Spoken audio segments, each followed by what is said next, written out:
अब question number 5 सुनिए, जरा ध्यान से सुनना। क्वेश्चन नंबर 5 आपका बोल रहा है दो चार्ज पार्टिकल को r डिस्टेंस के सेपरेशन पे रखा गया। r डिस्टेंस के सेपरेशन पे रखा गया। एक तीसरा चार्ज पार्टिकल है जिसको इन दोनों चार्ज पार्टिकल को ज्वाइन करने वाली लाइन के सेंटर पे रखा गया। इसका क्या मतलब? इसका ये मतलब कि अगर इसके बीच का डिस्टेंस r है, यहाँ का डिस्टेंस बताओ कितना होगा, r/2, और यहाँ से यहाँ का डिस्टेंस कितना होगा, r/2। क्वेश्चन बोल रहा है दो चार्ज पार्टिकल है, r डिस्टेंस के सेपरेशन पे जिनको रखा गया है। एक तीसरा चार्ज पार्टिकल स्मॉल q इस दो पार्टिकल को ज्वाइन करने वाली लाइन के सेंटर पे रखा गया है। ठीक है, इसका क्या मतलब कि यहाँ से यहाँ का डिस्टेंस कितना होगा, r/2, यहाँ से यहाँ का डिस्टेंस भी r/2 होगा। क्वेश्चन पूछ रहा है आपसे, बताइए, क्वेश्चन आपसे पूछ रहा है the system of the charge, the system of the charge will be in equilibrium. The system of the charge will be in equilibrium if q is equal to, आपको पहला ऑप्शन दे रखा है -q/2, ऑप्शन नंबर बी दे रखा है +q/2, option number C दे रखा है +q/4 and D option दे रखा है -q/4। बताइए, कहने का मतलब कि इस चार्ज पार्टिकल की क्या वैल्यू होगी ताकि ये जो चार्ज का सिस्टम है, तीनों चार्ज का सिस्टम, ये हमेशा इक्विलिब्रियम में रहे। ठीक है, आइए सॉल्यूशन देखते हैं इसका। सॉल्यूशन देखिए, जरा ध्यान से देखना। इस चार्ज पार्टिकल को कंसीडर करो, तो छोटे वाले चार्ज पार्टिकल को देखो। इस चार्ज से जो Q से है, मान लो इसका नाम Q1 है, of course Q1 equal to Q1 है, Q1 इक्वल टू Q2 है, ऑब्वियस। ओके, इस चार्ज पार्टिकल Q1 से Q का जो डिस्टेंस है कितना है, r/2, और Q2 से Q का भी डिस्टेंस है कितना है, r/2, और ये दोनों चार्ज पार्टिकल भी सेम है, डिस्टेंस भी सेम है, चार्ज भी सेम है। तो मुझे ये बताओ, क्या ये दोनों चार्ज पार्टिकल जो है, ये छोटे वाले चार्ज पार्टिकल पे इक्वल फोर्स एक्सर्ट करेगी? और चूंकि ये अपोजिट नेचर का है, ये भी अपोजिट नेचर का है, तो ये इसको इधर की तरफ रिपेल करेगा, ये इसको इधर की तरफ रिपेल करेगा। इसका मतलब इक्वल फोर्सेस लगा रही है, अपोजिट डायरेक्शन में लगा रही है। यहाँ से की पॉइंट क्या निकल के आया, ये जो स्मॉल चार्ज Q है ना, ये ऑलरेडी इक्विलिब्रियम है, इज ऑलरेडी इन इक्विलिब्रियम। ये जो छोटा वाला चार्ज है ऑलरेडी इक्विलिब्रियम है। इसका मतलब सिस्टम को इक्विलिब्रियम रखने के लिए हमें कहीं इस चार्ज को इक्विलिब्रियम रखना पड़ेगा। ठीक है, Q चार्ज को क्या करना पड़ेगा, इक्विलिब्रियम रखना पड़ेगा। मैं यहाँ पे लिख देता हूँ की पॉइंट में, सो दैट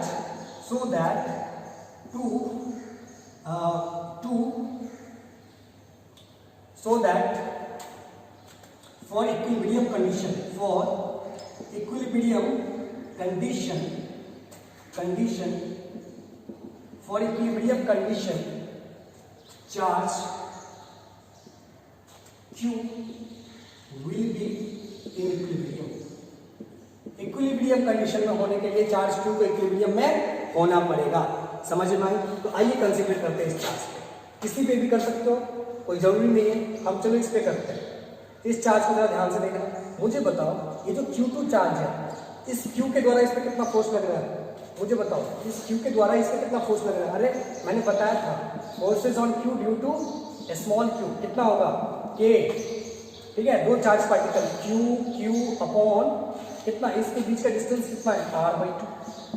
इसका ये जो छोटा वाला चार्ज पार्टिकल है, ये इस पे इतना ही फोर्स लगाएगा ना, समझ में आई? और ये जो चार्ज पार्टिकल है, ये भी तो इस पे फोर्स लगाएगा। अब ये मत बोलना सर बीच में तो ये भी फोर्स लगाएगा क्या? बिल्कुल। द फोर्स ऑफ अट्रैक्शन और रिपल्सन, चार्ज के बीच का जो फोर्स ऑफ अट्रैक्शन और रिपल्सन होता है, उसको तीसरे छोटे चार्ज से कोई मतलब नहीं होता है। ठीक है, दो चार्ज के बीच का अट्रैक्शन और रिपल्सिव फोर्स जो होता है, उसको तीसरे चौथे चार्ज से कोई मतलब नहीं होता है। अगर यहाँ पे कोई तीसरा चौथा चार्ज भी होता, वो भी उसको उतना ही फोर्स लगा रहा होता, चाहे ये दोनों रहे या ना रहे, उससे कोई फर्क नहीं पड़ता है।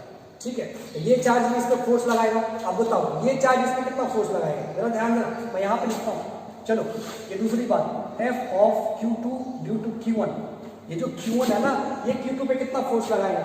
मुझे बताओ, फोर्स का फॉर्मूला क्या होता है, K Q1 Q2 अपॉन इसके बीच का डिस्टेंस क्या होगा, इसके बीच का डिस्टेंस तो r/2 है, लेकिन इस दोनों चार्ज के बीच का डिस्टेंस कितना है, r है।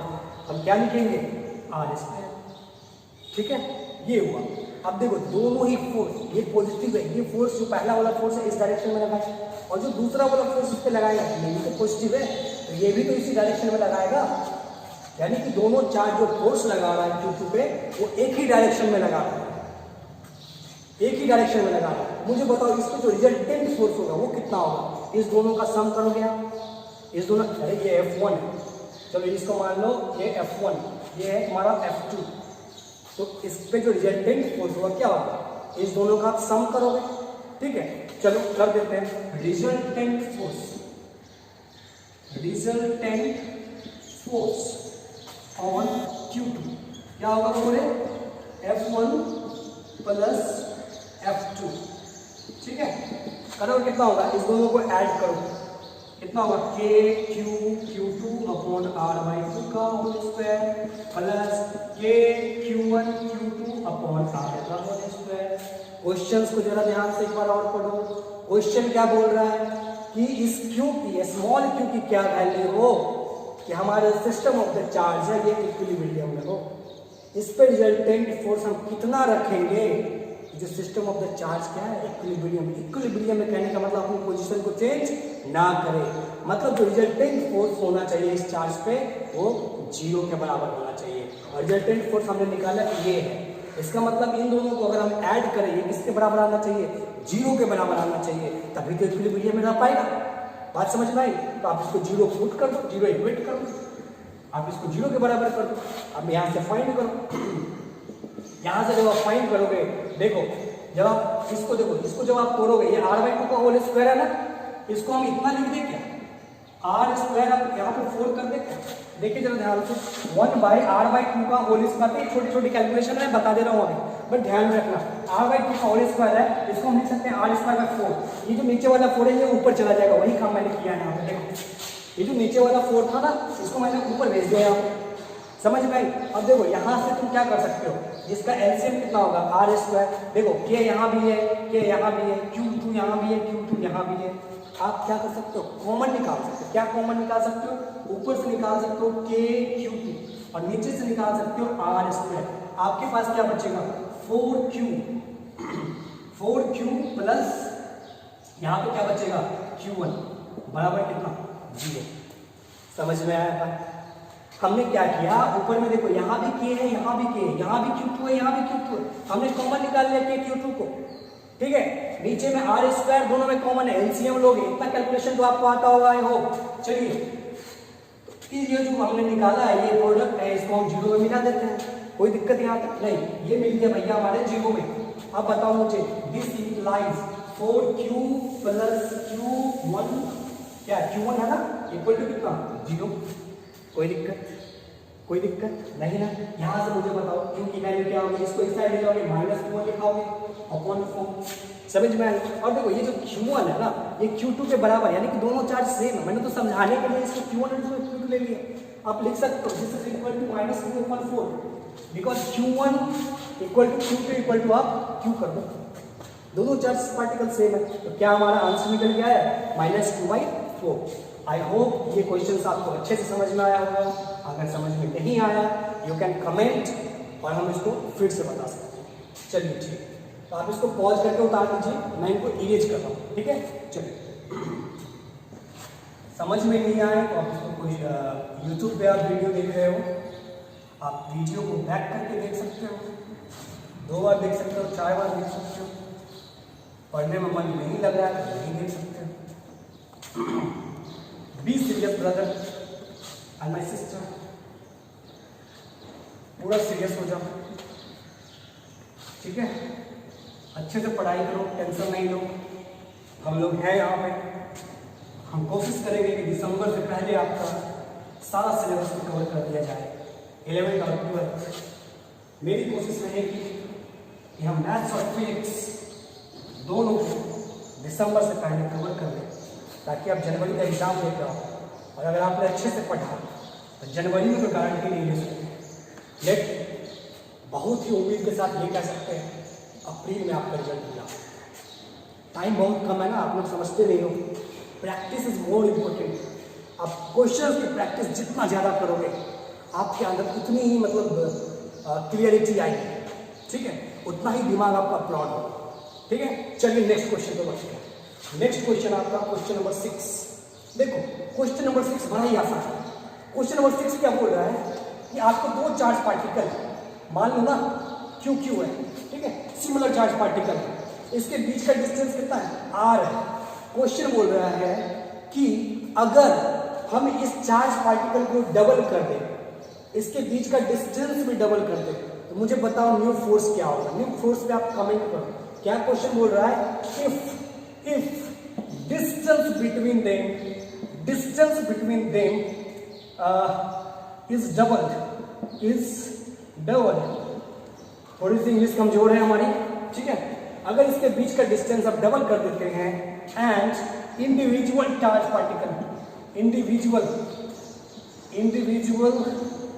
Charge particle is also double.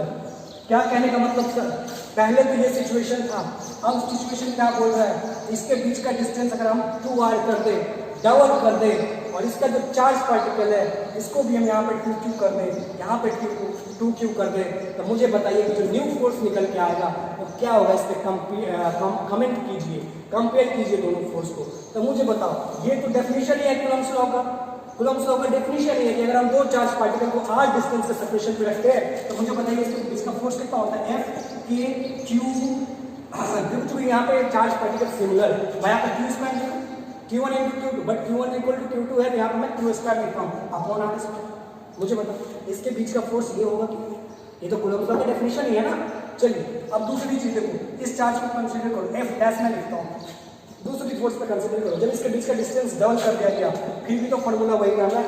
अरे K लिखा, दोनों चार्ज को पुट करो, पहला चार्ज कितना है 2q, दूसरा चार्ज कितना है, ये भी 2q है, अपॉन बीच का डिस्टेंस कितना कर दिया, इतना कर दिया, इसका स्क्वायर कर दिया। जब आप इसका कैलकुलेशन करोगे, मुझे बताओ कैसे करोगे, कि दोनों चार्ज पार्टिकल सेम है, क्या मैं इसको 4q स्क्वायर लिखूँ क्या, ये 2r का स्क्वायर यानी कि 4r स्क्वायर। बोलो कैलकुलेशन में कोई दिक्कत नहीं हो रही होगी आपको, आई होप यार नहीं हो रही होगी, बहुत छोटी सी कैलकुलेशन है। चलिए इस 4 से 4 को आपने काटा, आपके पास आया kq square upon r square. तो आप क्या देख रहे हैं कि ये फोर्स इस फोर्स के बराबर है। अरे ये क्या ये क्या, इसका मतलब अगर हम डिस्टेंस को भी डबल करें और चार्ज को भी अगर डबल कर दें तो हमारी फोर्स पे कोई इफेक्ट नहीं आता है। समझ में आया, डिस्टेंस को भी अगर डबल कर दिया जाए और चार्ज को भी डबल कर दिया जाए हमारे चार्ज पे कोई इफेक्ट नहीं होगा।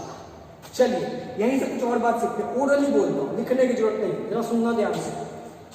अगर हम इस डिस्टेंस को हाफ कर दिए होते, चार्ज वही रहता तो फोर्स पे क्या फर्क पड़ता, जरा ध्यान से सुनना। हम क्या बोल रहे हैं, ये क्वेश्चन कंप्लीट हो गया, ओके।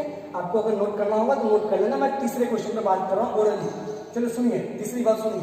अब मैं क्या बोल रहा हूँ, चार्ज को यही रहने देता, चार्ज को यही रहने देता और इसके बीच का डिस्टेंस क्या करता, हाफ कर देता, तो मुझे बताइए फोर्स पे क्या फर्क पड़ता। अरे आप जानते हो फॉर्मूला से, फॉर्मूला क्या होता है, F equal to K Q1 Q2 upon R square. Distance क्या होता है, square of distance, sorry force क्या होता है, स्क्वायर ऑफ डिस्टेंस के इनवर्सली प्रोपोर्शनल होता है। कहने का मतलब डिस्टेंस को आप घटाओगे तो फोर्स बढ़ेगा, डिस्टेंस को आप बढ़ाओगे फोर्स घटेगा। और कैसे घटेगा, कैसे बढ़ेगा, तो स्क्वायर में घटेगा। कहने का मतलब जब आप इसको आधा करोगे ना तो फोर्स 4 गुना हो जाएगा। कैसे सर, देखो ना, K Q1 Q2 upon R को तुमने कर दिया R/2 का होल स्क्वायर। बताओ R स्क्वायर अपॉन 4 आएगा क्या, इसका जब आप कैलकुलेट करोगे K Q1 Q2 अपॉन, मैं बोलो R स्क्वायर अपॉन 4 लिखूं, ये 4 ऊपर चला जाएगा। मुझे बताओ ये जो क्वांटिटी दिख रहा है क्या इस फोर्स के बराबर है, बट ये 4 कहाँ से आया, क्योंकि हमने डिस्टेंस को आधा कर दिया, ये यहाँ पे मल्टीप्लाई हो गया। इसका मतलब जब आप डिस्टेंस को हाफ करोगे फोर्स 4 गुना बढ़ेगा, जब डिस्टेंस को आप 1/3 करोगे फोर्स 9 गुना बढ़ेगा, 1/4 करोगे फोर्स 16 गुना बढ़ेगा। समझ में आई। इसी तरीके से अब चार्ज पे बात कर दो थोड़ा सा। सर अगर हम चार्ज को 2 गुना कर दे तो, देखो अगर चार्ज सिमिलर है और चार्ज को तुमने 2 गुना किया तो फिर भी फोर्स 4 गुना बढ़ेगा, और अगर डिस्टेंस को सर हम 2 गुना कर दिए तो डिस्टेंस को हम 2 गुना कर दिए, हाफ नहीं कर रहे, घटा नहीं रहे। जरा अगर हम डिस्टेंस को बढ़ा दिए तो अरे डिस्टेंस को बढ़ाओगे तो फोर्स घटेगा। ठीक है, समझ में आई? दो चार्ज के बीच का अगर हम डिस्टेंस बढ़ाएं तो फोर्स घटेगा, अगर घटाएं तो फोर्स बढ़ेगा। आई थिंक ये ओरली समझ में आ गया होगा, इसको देखने की कोई जरूरत नहीं है।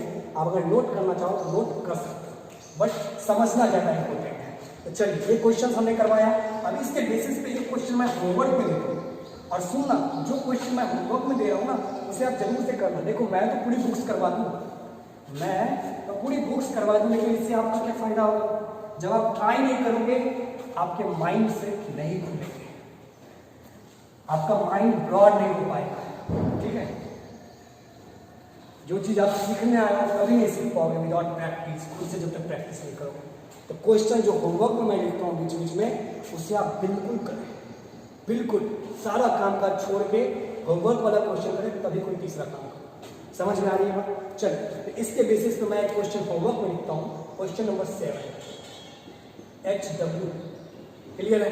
क्वेश्चन नंबर 7 क्या बोल रहा है, बस वो इसी बेस पे है। क्वेश्चन नंबर 7 बोल रहा है आपको 2 चार्ज पार्टिकल है, सॉरी 2 चार्ज पार्टिकल है, सिमिलर चार्ज पार्टिकल है। ओके, इसका बीच के डिस्टेंस 10 सेंटीमीटर है, और आपको गिवन है, you have given the force between them. इसके बीच का जो फोर्स है वो 18 न्यूटन दे रखा है।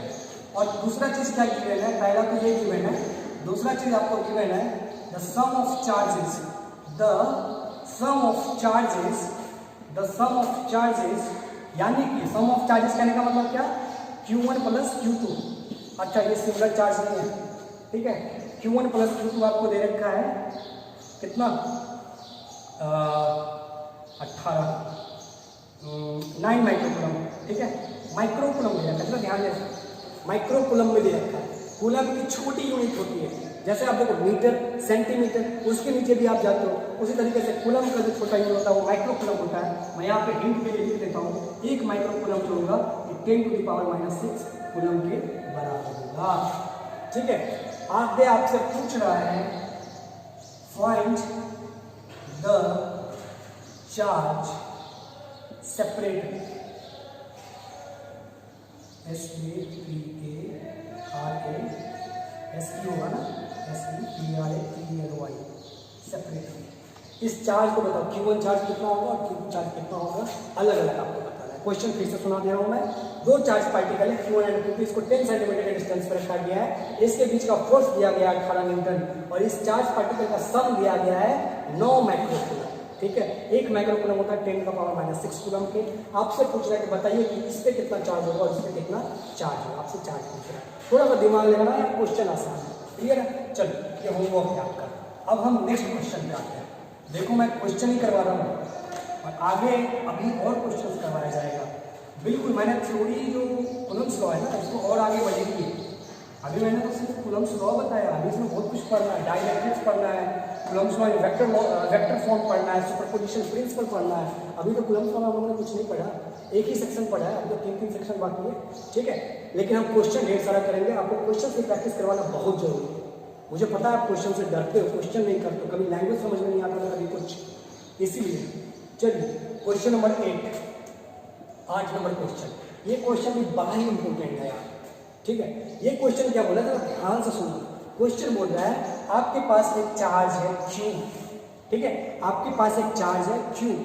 आपको पूछ रहा है कि बताइए इसको हम दो टुकड़ों में किस तरीके से तोड़े कि उस दोनों टुकड़ा के बीच का जो फोर्स होगा ये मैक्सिमम होगा। फिर से सुना, बहुत इंपॉर्टेंट क्वेश्चन है, ठीक है। एक चार्ज पार्टिकल आपको दिया गया है Q, बोल रहा है इस चार्ज पार्टिकल को दो टुकड़ों में किस तरीके से तोड़े हम, तो उस दोनों टुकड़ा के बीच का फोर्स जो होगा वो मैक्सिमम होगा, ठीक है। द फोर्स बिटवीन, चलिए इसको मैं सॉल्व करूं। सॉल्यूशन, क्वेश्चन समझ में आ गया होगा। देखो लैंग्वेज नहीं लिखना है क्योंकि वीडियो ऐसी लंबी बन जाती है यार, समझाते समझाते, ओके। इसलिए आप लैंग्वेज हिंदी में भी लिखना है ना, हमें क्वेश्चन और कॉन्सेप्ट समझना, ठीक है। आपको क्वेश्चन लिखा हुआ मिले कोई जरूरी नहीं, आप लिख रहे हैं हिंदी में लिख रहे हैं, कि अगर एक चार्ज दिया गया है क्यू, इसको दो पार्ट में किस तरीके से तोड़े कि बीच का फोर्स हमारा क्या होगा, इन दोनों के बीच का फोर्स मैक्सिमम होगा। आप लिख लेना हिंदी में, कोई दिक्कत नहीं है, समझना जरूरी है। ले लो, मान लिया कि इस चार्ज पार्टिकल को हमने एक टुकड़ा क्यू में तोड़ा, ठीक है, तो मुझे बताओ दूसरा टुकड़ा कितना होगा, क्यू माइनस क्यू। अरे एक रोटी है तुम्हारे पास, आधा तुमने तोड़ लिया उसमें से तुमने 1/4 तोड़ लिया, मुझे बताओ कितना बचा, 3/4 बचा ना, कैसे समझ में आ गया होगा आई थिंक। चलिए, तो इस चार्ज पार्टिकल को हमने दो टुकड़ा में तोड़ा, एक है क्यू तो दूसरा क्या होगा, definitely Q minus Q. Clear है? अब मुझे बताओ, यही क्वेश्चन बोल रहा है कि इसके बीच का फोर्स क्या होगा, मैक्सिमम होना चाहिए। तो आपको सीधा सीधा बोल रहा है कि क्यू की वैल्यू हम क्या रखें, इस क्यू की वैल्यू क्या होनी चाहिए कि हमारा बीच का फोर्स मैक्सिमम हो। मुझे बताओ, अगर ऐसा है तो हमारा इस दोनों चार्ज के बीच का फोर्स कितना होगा, के क्यू इंटू क्यू, मतलब ये Q1 हो गया, ये हमारा Q2 हो गया, अपॉन इसके बीच का डिस्टेंस मान लो R है। मान लो दोनों चार्ज के पार्टिकल के बीच का डिस्टेंस कितना है, R है, मान लिया हम, ठीक है। तो अब ये बोल रहा है कि फोर्स तो ये होगा, अब इसको क्या करना है, मैक्सिमम करना है। क्या करना है, मैक्सिमम करना है। मुझे बताओ, क्या ये K कांस्टेंट है, जरा ध्यान से सुनना, यहाँ बहुत ही ध्यान से सुनना, क्या ये K कांस्टेंट है, बिल्कुल सर, 1/4 जिसकी वैल्यू होती है 9 गुना 10 का पावर 9। क्लियर? चलिए, ये R कांस्टेंट है, R तो हम चेंज नहीं करने जा रहे हैं, हमसे तो पूछ रहा है कि किस टुकड़ा में तोड़े की फोर्स मैक्सिमम। ये भी कांस्टेंट है क्या? इसका मतलब फोर्स किस पे डिपेंड कर रहा है, ये स्मॉल क्यू पे, कि इसको सर हम कितना टुकड़ा में तोड़े, किस तरीके से तोड़े, फोर्स किस पे डिपेंड कर रहा है, क्यू पे। और आप जानते हो एक चीज याद मैथमेटिक्स में, अगर एफ हमारा एक्स पे डिपेंड कर रहा है, इसको हम एफ एक्स भी लिखते हैं। F is a function of x, F is a function of x, मतलब एक्स क्या, एफ क्या है कि हमारा एक्स पे डिपेंड कर रहा है, y equal to f x. इसको ऐसे भी लिखते हैं, y जो है हमारा x का फंक्शन है, y जो हमारा y की जो वैल्यू है वो x पे डिपेंड कर रही है। समझ में आ रही है बात? तो अगर हमारा y, चलो यहाँ पे f नहीं लेते हैं, थोड़ी सी मैथमेटिक्स पढ़ते हैं, y अगर x पे डिपेंड कर रहा है और हमें y की वैल्यू पूछ रहा है कि x की वैल्यू मैक्सिमम कैसे निकाले, तो आप क्या करते हो, dy by dx equal to 0 करते हो। ये चीज याद है। देखो, अगर नहीं जानते ये चीज, बहुत सारे बच्चों की जो 11th क्लास होती है वो कमजोर होती है।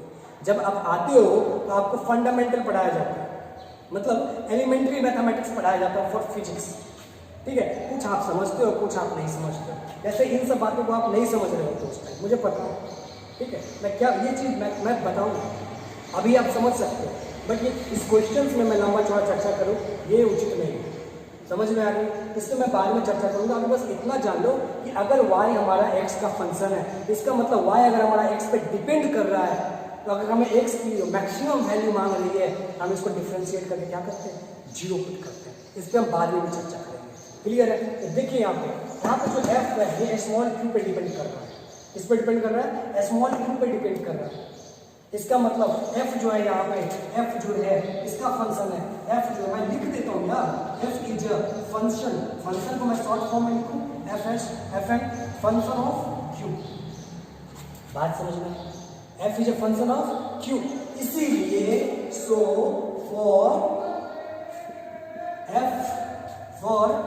For maximum value of f, इसीलिए f के मैक्सिमम वैल्यू के लिए अपने को क्या करना पड़ेगा, df by dq equal to 0। बोलो समझ में? अरे जब y x पे डिपेंड कर रहा है और हमें y की जो मैक्सिमम वैल्यू चाहिए तो dy by dx equal to 0 put करते हैं। यहाँ पे f q पे डिपेंड कर रहा है, तो अगर हमें f की जो मैक्सिमम वैल्यू चाहिए तो df बाई dq 0 कर दो। समझ में आई? df बाई dq मतलब क्या हुआ, differentiation in respect of q। चलिए, तो ये काम हम लोग आगे करते हैं। हमारा है, चलिए क्वेश्चंस यहाँ से ऐसे बढ़ जाएगा, ये सब बेसिक है। f इक्वल टू दिया हुआ है के Q minus Q upon R square. हमको क्या करना है, df बाई dq 0 करना है। df बाई dq क्या होगा, ठीक है, df बाई dq 0 करना है। इसका मतलब df बाई dq 0 करना है। f के जगह पर मैं क्या मान लूँ, के Q minus Q upon R square upon dq। बोलो समझ में आया? यही ना, f के जगह पर मैंने क्या कर दिया, ये चीज पुट कर दिया। अब मुझे बताओ, जब आप डिफरेंशिएशन करते हो कांस्टेंट को बाहर ले लेते हो, अरे कांस्टेंट को आप बाहर लेते हो ना, this implies k upon R square b by q minus q upon b की बराबर कितना g। कांस्टेंट को क्या कर दिया, जो कांस्टेंट है जिसकी वैल्यू डिपेंड कर ही नहीं रही है, जो कांस्टेंट है उसको हमने क्या कर दिया, बाहर ले लिया। समझ में आ रही है? चलिए आगे देखिए, अगर आप इसकी डिफरेंशिएशन करोगे, इसकी अगर आप डिफरेंशिएशन करोगे तो जरा ध्यान देना, इसको मैं एक बार और लिख देता हूँ यार, a अपॉन आर स्क्वायर बराबर हम लिख सकते हैं D Q minus Q square upon D Q, ये इंटू है एफ बराबर इक्वल टू कितना जी। क्लियर है? क्लियर है? कोई दिक्कत नहीं ना? चलिए अब मुझे बताओ, यहाँ पे क्यू तो वेरिएबल है, अरे यार ये सीधा ये लिखा हुआ है, देखो ये लिखा हुआ है x4, इसको ऐसे लिखते हैं 4x माइनस ये Q square minus x square, जहाँ पे x क्या होता है, वेरिएबल है, इसी x के जगह पे यहाँ पे क्या है, ये स्मॉल q है। इसका जब आप डिफरेंशिएशन करोगे dy dx जब आप करोगे तो आप जानते हो इसका कितना होगा, 4 माइनस 2x, इसका डिफरेंशिएशन यही होगा ना, है ना? इतना तो आप जानते होंगे। इसका डिफरेंशिएशन नीचे वाले का क्या हो जाएगा, a upon R square into ये, तो इसको तो जीरो में मिला दो, तो क्यों ढो रहे हैं बेमतलब का, ये जो इंटू वन है इसको जीरो में मिला दो, इसका डिफरेंशिएशन कितना हो जाएगा, q minus 2q equal to zero, q minus 2q equal to zero. यहाँ से आप जब फाइंड करोगे q इक्वल टू निकलेगा 2q, और ये जो स्मॉल q का वैल्यू फाइंड करने की कोशिश करोगे, ये आ जाएगा आपका capital Q upon 2, capital Q upon 2। इसका मतलब सर इसको हम अगर आधा आधा तोड़ दें ना तो बीच का फोर्स कितना हो जाएगा, मैक्सिमम हो जाएगा। बोलो समझ में आया? समझ में आया? देखो इस चीज़ को आप लॉजिकली भी देख सकते हो, ठीक है? अगर आप टेक्निकली गलत नहीं हो तो आप किसी भी डायरेक्शन में सोच सकते हो। देखो ऐसे भी सोच सकते थे, जैसे ध्यान देना दूसरा, लेकिन ये चीज़ हर जगह आप नहीं लगा सकते, ये तो आप हर जगह लगा सकते हैं, ओके, लेकिन जो बताने जा रहा हूँ वो आप हर जगह नहीं लगा सकते। हमने मान लिया कि हमारे पास 10 यूनिट चार्ज, क्या है, 10 यूनिट चार्ज, आपको बोल रहा है कि इसको किस टुकड़ा में ब्रेक किया जाए, इसके बीच का फोर्स क्या हो, मैक्सिमम। आप जानते हो F की जो वैल्यू होती है ये होती है k q1 q2 upon R square, यानी कि अगर हमारा दो चार्ज के बीच का प्रोडक्ट मैक्सिमम होगा तो फोर्स क्या होगा, मैक्सिमम। समझ में आ रहा है? जैसे इसको अगर हम दो टुकड़ा में तोड़ दें, कैसे तोड़ेंगे, एक अगर एक होगा तो दूसरा हमारा 9 होगा, अगर हम इसको 2 लेते हैं तो ये कितना होगा, 8 होगा, अगर हम इसको 3 लेते हैं तो ये कितना होगा, 6 होगा, अगर ये हम 4 लेते हैं सॉरी 7 होगा, अगर ये 4 लेते हैं तो ये 6 होगा, इसको 5 लेते हैं 5 लेते हैं, ऐसे ही टूटेगा ना। अगर हम 10 को 2 टुकड़ा में ब्रेक करें तो ऐसे ही ब्रेक करेंगे। तो मुझे बताओ 1 गुना 9, 8 गुना 16, 7 या 21, 6 24, 25, 25। देखो जब हम आधा आधा ब्रेक करेंगे तो बीच का फोर्स क्या होगा, प्रोडक्ट का जो चार्जेस के बीच का जो प्रोडक्ट होगा क्या है, ग्रेटेस्ट, ठीक है, सबसे बड़ा है, इसलिए फोर्स। हाँ जी, तो मैं बोल रहा था एक क्वेश्चन इसके बेस पे आप होमवर्क भी लिख लेना, क्वेश्चन नंबर 9 ऐसा है, ओके। क्वेश्चन नंबर 9 क्या बोल रहा है, आपको दो चार्ज पार्टिकल, एक Q1 है दूसरा Q2 है, इसको अगर r डिस्टेंस के सेपरेशन पे रखा जाए, क्वेश्चन बोल रहा है sum charge is transfer is removed, चलो is removed from Q1 and added to Q2। बोल रहा है फाइंड द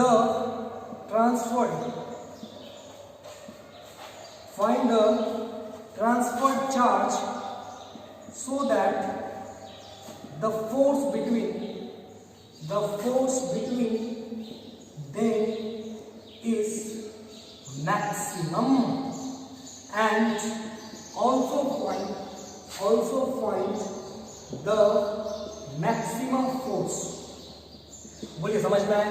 बोल रहा है दो चार्ज पार्टिकल आपका Q1 और Q2 है, इसको r डिस्टेंस के सेपरेशन पे रखा गया, ठीक है। बोल रहा है कुछ चार्ज Q1 से Q2 में ट्रांसफर किया गया, तो बताइए वो ट्रांसफर चार्ज कितना होगा कि इसके बीच का फोर्स मैक्सिमम होगा। देखो थोड़ा सा हिंट देता हूँ, ज्यादा घबराओ मत, थोड़ा सा हिंट देता हूँ। बोल रहा है Q1 से कुछ चार्ज ट्रांसफर किया गया, मान लो इसमें से हम Q चार्ज को निकाल दिए मतलब घटा दी। इसमें से अगर Q चार्ज इतना घटाएंगे और इसमें हम क्या कर दिए Q2 में ऐड कर दिए, बताओ यही ना ट्रांसफर चार्ज है, बोलो यही ना ट्रांसफर चार्ज है। इसमें से हमने कुछ निकाल दिया, इसमें कुछ ऐड कर दिए।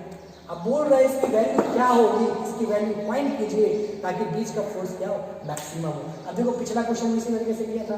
अब बोल दो F इक्वल टू कितना होगा, दिस चार्ज। एक लाइन और लिख देता हूँ, F equal to K Q minus Q plus Q। बोलो कोई दिक्कत, अपन इसके बीच का स्क्वायर यही होगा। अब इसको मैक्सिमम करने के लिए क्या करना पड़ेगा, अगेन यहाँ पे F कांस्टेंट है, सॉरी K कांस्टेंट है, R कांस्टेंट है, डिपेंड किस पे कर रहा है, स्मॉल q पे कर रहा है। समझ में आई? यहाँ से भी आप क्या कर दो, इसको डिफरेंशिएट कर दो, इसका रिटर्न वो 0 पुट कर दो, आंसर आ जाएगा। चलिए अब करके हम नेक्स्ट क्वेश्चन। चलिए तो आइए हम लास्ट क्वेश्चन देखते हैं, और क्वेश्चन नंबर 10। ठीक है, ये क्वेश्चन देखो जरा इंपोर्टेंट, इस टाइप का मैं पहला क्वेश्चन करने जा रहा हूँ। ठीक है, क्वेश्चन जरा एक बार मैं पढ़ के सुनाता हूँ। बोल रहा है 2 time sphere etch having mass m kg and charge q coulomb.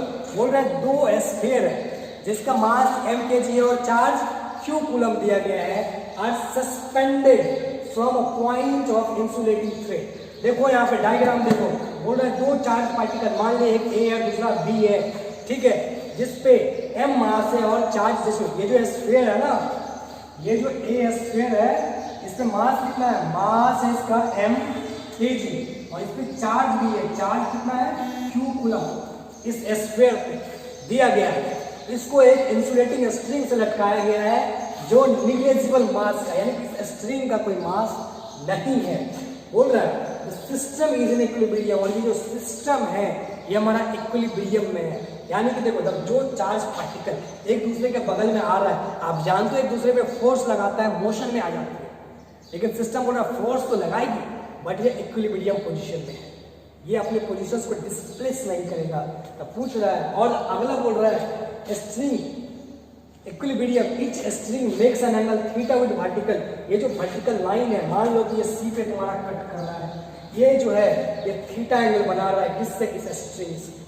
आपसे पूछ रहा है प्रूफ कीजिए कि जो क्यू स्क्वायर है ये क्या होगा। ठीक है सर, इसको कैसे प्रूफ करिए, तो जो एक्सप्रेशन लिखा गया है इसमें तो कुछ पता ही नहीं चल रहा है, सॉरी इसमें तो कुछ पता ही नहीं चल रहा है। देखो एक छोटी सी स्टोरी सुनाता है इस क्वेश्चन को सॉल्व करने के लिए। ठंड के मौसम में जब पूरा धुंध लगा होता है, ठीक है, हमें 50 मीटर 100 मीटर तक दिखाई देता है। इसका मतलब ये नहीं कि हम अपना कदम बढ़ाना बंद कर देते हैं, हमें पता होता है कि जैसे जैसे हम आगे बढ़ेंगे तो हमें और आगे की चीज़ें दिखेंगी। जब उस 50 मीटर तक हम पहुँचेंगे तो 50 मीटर और आगे दिखेंगे। तो मेरे कहने का मतलब है आप बस एक स्टेप आगे बढ़ो, जहाँ तक आपको समझ में आ रहा उतना आगे बढ़ो, उसके बाद खुद ब खुद रास्ता खुलता जाएगा, सोचना नहीं है बहुत ज़्यादा। देखो इस टाइप के क्वेश्चंस में क्या करते हैं, आप कंसीडर करो सिस्टम क्या है, इक्विलिब्रियम में। ओके, आप एक चार्ज को कंसीडर करो, ओके, इस चार्ज को कंसीडर करो, मान लो कि हम एक चार्ज को कंसीडर कर रहे हैं। दूसरी बात, इस पे जितना भी फोर्स लग रहा है ना, जितने तरह का फोर्स लग रहा है, पहले आप सबको लिख लो। जैसे देखो इसके पास मास m है, चलो इसके पास मास m है, नीचे की तरफ mg लग रहा होगा, फोर्स ऑफ ग्रेविटी लग रहा होगा, चूंकि इस पर चार्ज भी है, ये चार्ज इसको कहीं रिपेल कर रहा होगा इस डायरेक्शन में, चलो हमने लिख लिया। इस पर एक इलेक्ट्रिक फोर्स भी लग रहा है चार्ज के कारण, समझ में आया। ये स्ट्रिंग है और आप जानते हो, आपने पूरी मैकेनिक्स में पढ़ा है, स्ट्रिंग है तो इसमें टेंशन लग रहा होगा। एंड मैक्सिमम क्वेश्चन में आपने इसका कंपोनेंट भी तोड़ा होगा। अगर हम इसका कंपोनेंट तोड़े तो मुझे बताओ, अगर ये थीटा है हमारा, ये थीटा होगा, अरे ये पैरेलल इसके मैंने खींच लिया, ये बीच करके इसको क्या कहते हैं, ट्रांसवर्सल लाइन कहते हैं ना, ठीक है। इंटीरियर अपोजिट एंगल इक्वल होता है ना, क्लास 6-7 की बात है यार। तो अगर ये थीटा है, ये भी हमारा थीटा होगा, और आप जानते हो जिधर थीटा होता है उधर हमारा कॉस का कंपोनेंट भी आता है, ये हो जाएगा t cos थीटा और ये हो जाएगा t sin थीटा। इतनी काम हमने कर दिया। अब देखिए आप, चूंकि सिस्टम किसमें है, इक्विलिब्रियम में। इक्विलिब्रियम में मतलब क्या सर, ये वाला फोर्स देखो, फोर्स mg के अपोजिट में t cos थीटा है, fe के अपोजिट में t sin थीटा है। सर इसका मतलब फोर्स एक दूसरे को क्या कर रहा होगा, बैलेंस कर रहा होगा। क्योंकि अगर बाइलेंस न करे तो ये तो डिस्प्लेस हो जाएगा ना, भाई डिस्प्लेस करना नहीं है, इक्विलिब्रियम में। इसका मतलब सर टी कॉस थीटा जो है, टी साइन थीटा जो है, ये हमारा एफ ई के बराबर होना चाहिए।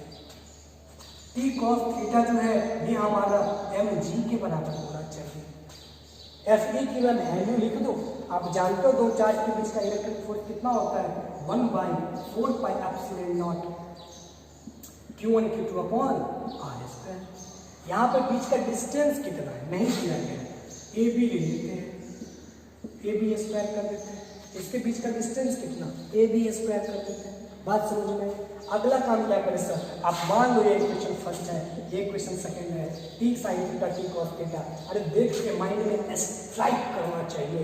इसको अगर हम डिवाइड कर दें, ये हमारा आ जाएगा sign theta upon cos theta. Equation 1 को आप 2 से क्या कर दो, डिवाइड कर दो, आपका आ जाएगा tan थीटा। आप जानते हो sine theta upon cos theta equal to tan theta. जब आप डिवाइड करोगे दिस अपॉन दिस, कहने का मतलब सर ये देखो अब दोनों चार्ज क्या है, इक्वल है। देखो square etch having mass m, 2 time square etch having mass m and charge q, दोनों का मास और चार्ज क्या है, सेम है। तो हम इसको Q1 Q2 सीधा Q स्क्वायर लिखें। आई होप कोई दिक्कत नहीं होनी चाहिए आपको। 4 पाई एप्सिलॉन नॉट और क्या है, A B square upon M G. हमने क्या किया, इक्वेशन फर्स्ट को दूसरे डिवाइड कर दिया।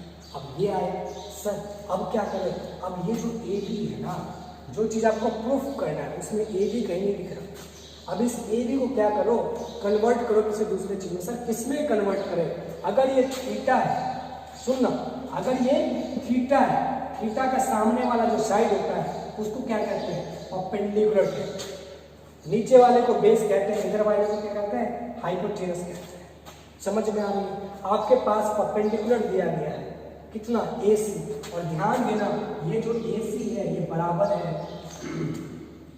ये जो देखो AB जो है ना ये 2 × AC के बराबर है। ये जो वर्टिकल लाइन है ये मिड पॉइंट पे आके इंटरसेक्ट कर रही है। कहाँ पे, मिड पॉइंट पे लाके इंटरसेक्ट कर रही है। इसका मतलब ये जो टोटल लेंथ है ये 2 गुना AC के होगा। समझ में आ रही है। आपको AC अपॉन अगर L करे, इस हाइपोटेनस का लेंथ कितना दिया गया है, L। सीधा कहने का मतलब मैं जब लिखूं कि मुझे बताओ इस ट्रायंगल में साइन थीटा कितना होगा, आप क्या बोलोगे सर, AC अपॉन L होगा सर, परपेंडिकुलर अपॉन हाइपोटेनस होगा ना। मुझे बताओ यहाँ से AC कितना होगा, अगर मैं कुछ बताऊं मुझे AC कितना होगा, बोलोगे सर इसको अलग कर दीजिए, L साइन थीटा लिख लीजिए, कोई दिक्कत नहीं, दिक्कत होनी चाहिए। लेकिन अपने को AC नहीं चाहिए, अपने को क्या चाहिए, AB चाहिए, और AB का स्क्वायर चाहिए। तो AB बराबर कितना है, 2 × AC। हम इसको लिखे क्या, 2, और AC का वैल्यू कितना आया, L साइन थीटा, इतना लिख दिया। लेकिन अपने को AB भी नहीं चाहिए, AB का स्क्वायर चाहिए। चलिए ना सर हम इसको स्क्वायर कर देते हैं, स्क्वायर कर दिए। अब इसके बाद क्या आएगा, इसका जब स्क्वायर करोगे तो 4A square sine square theta आएगा, इतना आ गया। सर आप इसको यहाँ पर पुट कर दो, क्या करोगे, 2 square 4 pi epsilon not, AB का वैल्यू कितना आया देख लो यहाँ पे, 4L square sine square theta, 4L square sine square theta, कोई दिक्कत, इनटू mg tan थीटा बराबर, समझ में आया। देखो हो गया, प्रूफ हो गया, आगे कुछ नहीं करना है। देखो यही एक्सप्रेशन है, इस नीचे वाले टर्म को आप यहाँ पे जाकर मल्टीप्लाई कर दो, देखो तो यही एक्सप्रेशन लिखा गया है। देखो 4 × mg L square sine square theta, 4 pi epsilon naught, 4 pi epsilon naught, ला लो इसको आप इधर, क्या दिक्कत है। देखो 4 mg L square sine square theta, कोई दिक्कत नहीं होनी चाहिए, 4 पाई एप्सिलॉन नॉट, इसको जब इधर लाओगे तो tan थीटा में मल्टीप्लाई होगा इक्वल टू Q। बोलो हो गया प्रूफ, कोई दिक्कत यहाँ तक, कोई दिक्कत नहीं। तो देखा ना रास्ता कैसे बोला, हमको नहीं पता था कि एक्सप्रेशन क्या लिखा है नहीं लिखा है, बट जैसे जैसे हम आगे बढ़ते गए रास्ता अपने आप खुलता है। यही क्वेश्चन सॉल्व करने का तरीका होता है, जितना आपको पता है कॉन्सेप्ट वो कॉन्सेप्ट लगाओ, ठीक है, आगे अपने आप रास्ता खुलता है। अब यहाँ पे एक और बात सुनो, ये क्वेश्चन है, मैंने इससे पहले भी बोला है कि देखिए कॉन्सेप्ट लिमिटेड है आपके सिलेबस में, बट क्वेश्चन अनलिमिटेड है। अब ये जो क्वेश्चन है ना, ये किसी एग्जाम में पूछा गया क्वेश्चन किया, कुछ नहीं है, Q स्क्वायर बराबर बोल दिया, बताओ प्रूफ क्या होगा, दिमाग भटकाने के लिए। बेसिकली जो ओरिजिनल क्वेश्चन है ना एच.सी. वर्मा सर की जो बुक्स है कॉन्सेप्ट ऑफ फिजिक्स, उसमें एक क्वेश्चन है इसी टाइप का, बट ये प्रूफ करने के लिए सर ने नहीं कहा था। सर ने बोला था कि बताओ अगर ये कंडीशन है हमारा इस मास की वैल्यू क्या होगी। तो उस बुक्स में देखो यहीं से आप मास निकाल लो। अगर यहाँ से देखो ये टर्म्स आपके पास है, इस टर्म्स पे ध्यान दो, इस वाले टर्म्स पे, इस वाले टर्म्स पे ध्यान दो। यहाँ से अगर मास कैलकुलेट करने के लिए बोले तो भाई साहब इसको इधर भेज लोगे आप इधर। और देखो जरा ध्यान देना, मैं इधर लिखूँ क्या, देखो आपका लिखा गया है tan थीटा बराबर, जरा ध्यान देना, छोटी सी बात है, Q square upon 4 pi epsilon naught 4 L square sine square theta into mg। कोई दिक्कत यहाँ तक नहीं होना चाहिए। देखिए आपको एच.सी. वर्मा सर की बुक्स में जो यही एक्सप्रेशन आएगा, यहाँ तक तो दोनों क्वेश्चन में सेम आएगा। अब एच.सी. वर्मा सर क्या बोल रहे हैं कि बताओ मास कितना होगा, तो मास फाइंड करने के लिए आप इस m को इधर भेज दो। m बराबर क्या हो जाएगा, Q square upon 4 pi epsilon naught 4 L square sine square theta into G into tan theta को नीचे ला, ये चीज होगा। अब सर ने क्या किया, सर ने क्या किया, इस 4 को इससे क्या कर दिया गया, मल्टीप्लाई कर दिया गया। जो आप बुक में आंसर देखोगे, ये आंसर साइड क्वेश्चन नंबर 25 है, आंसर देखोगे तो आएगा 16 pi epsilon naught L square sine theta G into tan theta. बोलो कोई दिक्कत नहीं। देखो क्वेश्चन वही थोड़ा सा चेंज किया है। इसी टाइप से किसी क्वेश्चन में आपसे पूछेगा बताओ फोर्स कितना होगा, अरे निकाल दो फोर्स कितना होगा। मेथड तो यही है ना, मेथड तो यही है। अभी चार्ज पूछ रहा है, किसी में फोर्स पूछेगा, किसी में मास पूछेगा, किसी में टेंशन भी पूछेगा। समझ में आ रही है? चलिए, तो ये हमारा क्वेश्चन हुआ कूलम्ब्स लॉ पे। कूलम्ब्स लॉ को नेक्स्ट लेक्चर में हम लोग और आगे पढ़ेंगे। आगे हम लोग Coulomb's law in vector form पढ़ेंगे, उसके बाद डाइलेक्ट्रिक कांस्टेंट वगैरह पढ़ेंगे, सुपरपोजिशन प्रिंसिपल पढ़ेंगे और उस पर ढेर सारा क्वेश्चन करेंगे। मैं बहुत ज़्यादा फोकस कर रहा हूँ क्वेश्चन सॉल्व करने पर, क्योंकि मुझे पता है यहीं पर मार्क करते हैं। समझ में आ रही है? चलिए, थैंक यू वेरी मच।